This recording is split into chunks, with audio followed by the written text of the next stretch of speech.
Hey everyone, this is Hill Street Soul, and you're tuned in to the core with the Millennial Coach, discussing topics on real life. Check it out. Everywhere you go, don't forget the ghetto. Listen to the core. What up, people? It's the Millennial Coach, and welcome to the core. I apologize for the lack of shows last week. I suffer from endometriosis and Sjogren's syndrome, and those of you that recently heard from Solange, Beyonce's sister, this Sjogren's syndrome, and then infused with endometriosis, I can't even tell you how tiring it is. Your body starts attacking itself. You could be eating normal foods and your body starts attacking itself. And so you don't, sometimes something you never ever had a problem with, even though you were diagnosed with Sjogren's, all of a sudden you're intolerant to it. And so in a year, you're not going to be intolerant to it. It is so much work. And then when you suffer from endometriosis, you don't know if the Sjogren's syndrome of self-body attack is part of the pain. So I just want to say to anyone that is suffering from a chronic illness, please make sure that you go to the doctors on a regular basis, you seek help. Do not sit at home and suffer. I was about to go to A&E, and this is another thing, you've got to advocate for your health. You cannot spend time waiting for the doctors. You've got to keep banging on the door until somebody listens to you. Doesn't matter how many hospitals you have to go to. As I said, I was going to go to A&E until I realized I needed to book an appointment for a scan. So I booked the appointment on my phone actually this morning, and they told me the next appointment date available was the 31st of December. So one of the tactics, I'm saying this to anyone in the UK, so we have the NHS, the National Health Service in the UK, and do not think that it's free, because the amount of tax, I think up until I was working with quite a few contracts at the same time this year. Do you know how much I was paying in tax? £4,000 a month in tax. Okay? Yet the service I get, and then I should now go and spend money on private healthcare. I'm not doing it. So I would tell you to advocate for your health. So I get the appointment for the 31st of the month, and I phone up the clinic and I said, do you have any cancellations? I am going to be seen in 2 days' time. You just have to keep calling everyone. Just make sure that they've got any cancellations to bring your appointment forward. At the end of the day, the only person that can take care of you is you. And our health is not guaranteed. I don't know where Sjogren's syndrome came from. I've never even heard of it. And I remember when I kept having issues in my eyes, so I'd wear shades even inside. My eyes were that sensitive. They were so dry. It felt like someone had put rice in my eyes and sucked all the water out of it. And your eyes feel like someone's I can only describe it as someone scratching your eye with glass. That's how sore and painful my eyes were. Then you have pain. You eat something and your stomach, it's like gremlins in your stomach. I can't explain, like, it's just nuts. And then endometriosis is another headache. And then fibroids is another problem. So, and then when I'm going to the gym, I'm eating right. Of course I get frustrated, because it's like, what's the point of doing all this when you get ill? So I just want to say, if you're feeling a certain way about your health, challenge yourself, get help.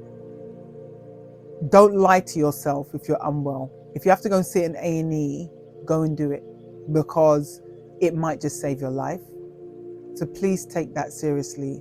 But it's not even about a hot topic. I just want people to know that when you have a chronic illness, it's not easy to keep maintaining and growing and doing the things that you need to do, because you're always up against something that may challenge you. And I spent probably in the last 10 days, 7 of those days in bed. And sometimes, like, I come out of the shower, I can't even stand too long. So don't take your health for granted and don't not seek help, is what I'm saying. And I have gone private, and because I don't look ill, the guy did, this is what he did, prodded my stomach, and the report to the doctor was, she looks great, she's fine.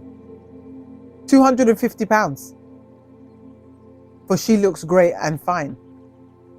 So I don't know, and okay, so I don't know why this guy's practicing medicine, because he's trash. The other thing that you can do if you're in the UK, excuse me, so I haven't eaten, I've been on juices. I'm actually making salmon tonight with some asparagus and broccoli. That's all I'm eating. And then I've got my green juices that I've put different herbs in, and a red juice with watermelon, blueberry and raspberries, and celery is always my baseline. Celery juice, so I juice it all. But you can find out in the UK where private doctors perform in the NHS. So a lot of private doctors work for the NHS at least 2 days a week. So find out where they work, which hospital, and get referred to them there. So that's what some of the doctors actually have requested if people can't afford to see them privately. But advocate for your health, because chronic illness is not fun. But let's get into today's conversation. I am the manual coach. You're locked into the core. So yalla, yenko, let's go. So toxic positivity. I'm going to talk about a few things surrounding toxic positivity. First of all, I'm going to talk about us as individuals, the self. Many people lie to themselves. Let's just keep it 100. Like, we think if you're unwell, see, like when I'm unwell, right? Some days I'm like, I really want to get up and go to the park, but I might just go to the lavatory, and just walking from my bed to the bathroom, do you know how draining and painful it is?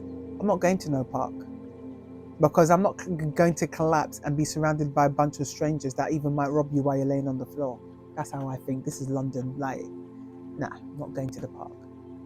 But I have to be honest with what capability I have at any given time. But with toxic positivity, we are there gassing ourselves up and telling each other, yeah, you can make it. And some people don't have the capacity to make it.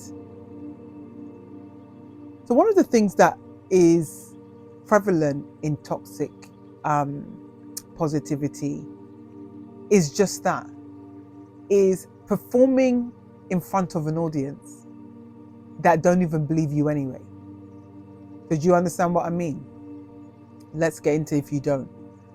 So when you're trying to live outside of yourself in order to please an audience or people, you're going to do the most to be noticed. So toxic positivity, one person that I think engages in it a lot is Lizzo. And I think she is a beautiful human being. Lizzo, as I said, like, if I comment about anyone, it's not an attack, it's not hate. So please don't write nonsense in the comments, and because I will delete like when people start. I've had, unfortunately, Americans, when I was talking about the elections, my opinion, not trying to hurt anyone, but you're getting oversensitive with someone you've never met before. Now, if you watch the whole video of what I was talking about, you will get context. But they watch a clip on YouTube Shorts, and then they want to write and I just started deleting people's. I'm just not interested. So if you're in America and you got a problem with me and you don't like something I'm saying, I'm cool with that. Just swipe left. No one ain't feeling your response. And in the UK, we're not that interested in people's comments, especially when it's negative, because no one is coming for anyone. If you're just having your own thought process, and it may be incorrect, but you know something, the best form of response is educating someone. So if you feel I'm not educated on a certain subject, and it may be the US politics, educate me and break down certain things. Don't be sending nonsense messages to me, because you will get deleted. Because this is the whole thing. You think responding with negativity, this is something that is prevalent, online. I'm not someone who's going to put up with it. Like, I'm not thirsty for your response. I'm out here to empower people, enlighten people, show love. That's what I'm about. So if you are looking at it from a completely different lens, trust and believe. I ain't feeling it. and I ain't for it. So don't try and write any nonsense comments. But let's get back to toxic positivity. So I'm talking about social media. When people are selling you projects and programs that you need to change your life in 30 days, please know that it's bullshit. Okay, I don't tend to swear on the show, but it's absolute bollocks. Okay, you cannot, if you have not got a mindset that has the inclination to change, how do you think you're going to change using someone's program because they're a multimillionaire? You're not going to be rich in 90 days. Rich is long game. You think when people talk about generational wealth, generation is the key word. A generation could be 90 years. If you live to your 90, you are a generation. Then you've handed it down to another generation that may live another 90, and then they pass it on. So if it's been in your family, the wealth has been in your family for generations, and your family was established 700 years ago, that's generational wealth. It's called the long game.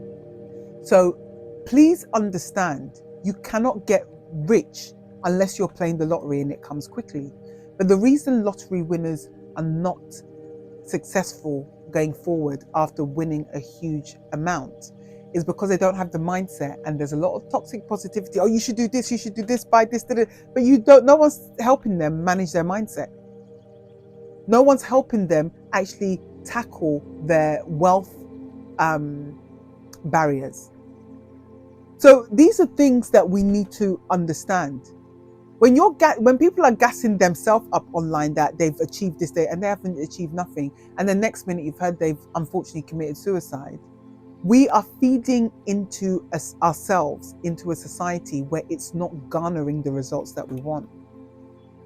Let me tell you what success looks like. Success is blood, sweat, tears, breakdowns, arguments, feeling like the world's against you. That's what success actually is a result from. People saying to you that you're going to do well and that's great. That's nice.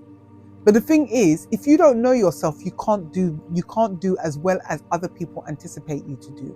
So there's something called smiling depression. People that walk around and everything is, yeah, I'm really well, I'm really well. Listen, we need to acknowledge where we are in any space and any given time. If you are not feeling good, smiling and saying everything's great is detrimental long term, not just to your physical health, but to your mental health. It creates anxiety and it creates a level of depression that sometimes you can't get out of, that actually then turns into suicidal experiences. Smiling depression is real. So I really want you to hear and feel what I'm saying. The other thing when it comes to toxic positivity is people who live the extroverted introvert life. So you know those people, right? They come online. They're like, yeah. So I'm in the Bahamas, and this is what's going on, and I did it, and my life is great, and did it. They're being extroverted, but deep down, that's not who they are. That's toxic, and not just to the people that are their followers, but to themselves. There was a real estate guy. He was only 43 or 42 in New York. He was a husband and a father of 2 daughters, and I can't remember his name, but you can Google it. This summer, his wife is an influencer, and she apparently in New York shows that she's got the latest this, the latest that. They've got a house in the Hamptons, they've got a house in New York City. Sorry, Sjogren syndrome, right? If you can see, sorry, I should get a tissue. Forgive me. So what happens, the water, because the ducts in our eyes, there's a problem. Instead of water lubricating our eyes, it comes out of our nose. So it's really frustrating. So just give me 1 second while I get a tissue, please.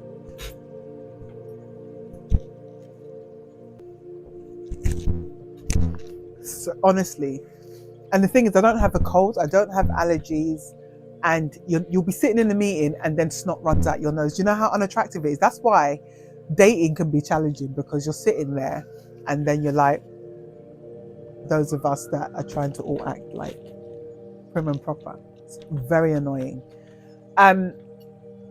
So this guy and his family, he had made multiple deals, and I don't think they went well. And again, don't forget his wife's an influencer, showing off her lifestyle, her daughters, what their birthday parties are like, and throwing extravagant events and all that. He sent them on holiday. I think they went to Bali or somewhere, killed himself. He, I think, died from, I can't remember if it's carbon monoxide poisoning or a gunshot wound. I can't remember, and I'm not going to speculate because I don't have the facts in front of me. But he committed suicide so she can get his life insurance to pay off things and have a better life. But he was not even 45. And this is the reason when you have toxic positivity and it results in smiling depression, you're always going to tell people you're okay. But one of our biggest challenges with toxic positivity is that we are not actually genuinely asking people if they're okay. If you ask me if I'm okay and I'm not okay, I'm telling you, I'm not in a good space. I'm definitely not in a good space. And I really want you to take this really seriously. When you genuinely care about someone, do not sit and pretend that when you're asking them they're okay, you've got space to listen. If you haven't got space, don't ask. Because we should really only allow people in our space who have actually earned our vulnerability. You don't just hand your vulnerability to somebody. It's unacceptable to do that. And so, unfortunately, when people don't trust the environments they're in, they don't trust the people they're around, they don't open up. So what does that say? If you are someone people don't open up to, what does that say about you, the way you present yourself? Because I'm very careful of who I tell my personal emotions to, because they're valuable not just to me, but for me. They're valuable for my mental health and my mental wealth. And they're valuable to me so I can function on a day-to-day basis. The other thing I want to talk about is something called compassion fatigue. When we're dealing with toxic positivity, is you might go to someone and say, you know, I'm having a problem. And there was a girl that I used to be friends with, but I have no interest in rekindling that friendship. And I had said to her, you know, I'm feeling quite lonely. 50 Cent hasn't rung yet, and I'm waiting for Curtis and me to go for dinner and stuff, But I'm feeling lonely. And I think that it's important, if you haven't been in a relationship for a while and you know you're a good woman, and I know I'm a good friend, I know I'm a good woman, sometimes it does get lonely, especially if you're building a company and you're struggling and it's hard. It's lonely. It's lonely. Her response was, well, other people are going through the same thing, in that kind of tone. And I just thought, this girl, I think she's off her rocker. And that was the very last time I chose to confide in her about something of how I felt at the time. And I just had no desire or interest to continue having conversations with her. So when she started to call me after a while, I stopped responding, because you're not someone who has kindness when somebody talks to you about something they're experiencing in their life. And I want you to really pay attention to why I'm talking about compassion fatigue, because if you are talking to someone who's gone through a lot of trauma, they no longer have a lot of compassion. So they are fatigued from compassion because they don't even have compassion for themselves. So really pay attention to what toxic positivity, because they think they're giving you good response. They think they're helping you when other people. No, that's not what I'm asking you about. I'm not asking about other people and their problem. I'm telling you, this is how I'm feeling, and it's actually starting to actually have an impact on my mental health. Now, that type of response, when people are dismissive and they isolate your feelings based on their experience or how they see the problem, they're not seeing the problem for you, they're seeing the problem for themselves. Does that make sense? So it doesn't bother them. So in essence, it shouldn't bother you. But then you have to ask yourself and be discerning enough to question, is this person good for your mental health? Because toxic positivity is people that feel that they're being helpful when they're actually being completely disempowering and inappropriate. And most people don't tend to confront this situation. They just like, oh, I know they're trying to help. No, they're not trying to help. They're actually trying to disempower you. And some people do this unconsciously. Some people do it consciously. Let's be honest, there's some very spiteful people out there. So if you know someone has the intention to hurt you, you need to be careful why you're telling them your business. So I want to just end the note on, let's continue sharing, subscribing this kind of content, because if we don't start being honest with ourselves and we don't start being honest with other people about how we are feeling, we are going to continuously look externally for validation. And like I said, like Lizzo, she doesn't need validation from people about her weight and so on, and she's quitting social media and all this.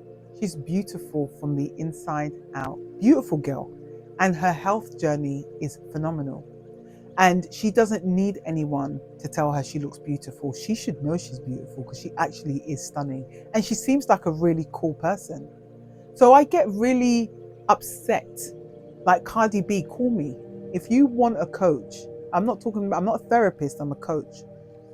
I will help you get to the next space in yourself. And the reason I'm saying Cardi B, another smart, amazing girl that has gone through the trenches, become as successful as she is, but yet she responds to people that don't even know her on social media. No one cares. Cardi, you shouldn't even care about these people. They're not even elevating your life. Like, let it go. No, that you don't care, we don't care. You women in particular, men in particular, who are famous in this day and age, you genuinely don't need people you've never met before validate your existence. And those of you that are just everyday people like myself, we also don't need the negative comments, and we can block and delete and swipe left when we are not feeling people. Do not feel no way, because if you don't preserve your mental health, it won't give you mental strength and it won't give you mental wealth. Okay? So I'm the Millennial Coach. We've been talking about toxic positivity, and this is the core. Peace.